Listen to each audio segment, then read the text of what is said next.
السلام عليكم. لو انت شاب الدنيا حاطه عليا وحاسس بالاكتئاب واكيد ده لعده اسباب، ما تيجي نغني راب؟ ايه ده؟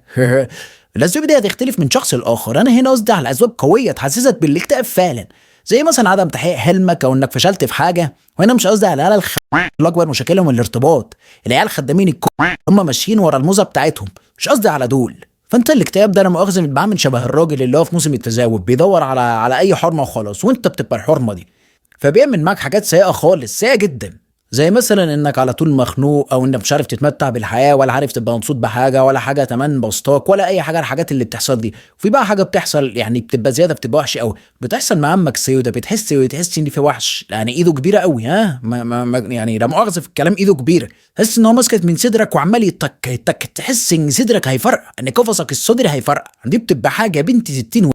فتروح للخطوه اللي بعدها اللي هو تقبل الواقع، وانك تبدا تحس انك عادي مبسوط وعامل فيها مبسوط، بتبقى عامل عبيط من الاخر. وانت لا مبسوط ولا نيله، وشك من بره بيبقى عامل شبه قفشه في نهاية القرن، وانت من جواك محمود علاء، يعني لا حول ولا قوه الا بالله، اللي جوه غير اللي بره. وهنا بيحضرني جمله في غنوه الويجز بيقول لك من بره هلا هلا ومن جوايا حرب. فده بالظبط اللي بيبقى حاصل. فبقى لو انت شخص يعني ايمانك ضعيف وسيء، يعني تتجه للادمان. وهنا ادمان اي حاجه بقى، مش ادمان سجاير، يعني ادمان اي حاجه، سجاير، مخدرات، مقاطع بلوتوث ساخنه، اي حاجه اللي انت بتدمنها بتحسسك انك عايش، اللي هو بتخلي الدوبامين في دماغك يطرشق، ده الادمان. الانسان المدمن ده اصلا بيبقى اضعف انسان في الدنيا، اللي هو انت في حاجه تتحكم فيك، فاهمني؟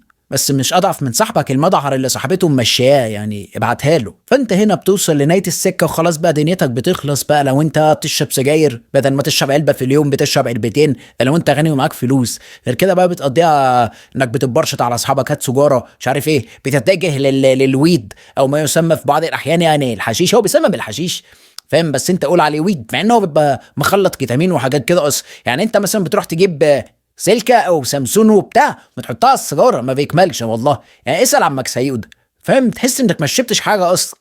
وهنا بقى انت ديت بتتخلص عليك، بيحط لك عليك كيتامين وحاجات كده فبتخلص عليك، بتشرب سجاير بتخلص عليك، بيتجه لمقاطع بلوتوث السخينه ديت بتخلص عليك، وبتبقى نجس يلا نجس يلا، فاهم؟ مستحمى يلا كده وصلي لك ركعتين وربنا يكرمك.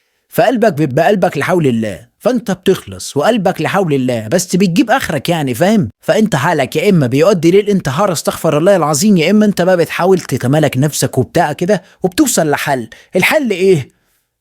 لا انا مش بقول لك الحل ايه، انا بسال الحل ايه. فانت لو عندك حل بقول لي. وكده تكون حلقه النهارده خلصت. كان معاك سيدة الحكيم، واتمنى الحلقه تكون عجبتك، وقول لي رايك في الكومنتات، وقول عايز موضوع الحلقه الجايه على ايه. واعمل سبسكرايب ولايك وفعل الجرس، وخش شوف باقي الحلقات اللي على القناه. بس كان معاك سيدة الحكيم، سلام يا ملبسات.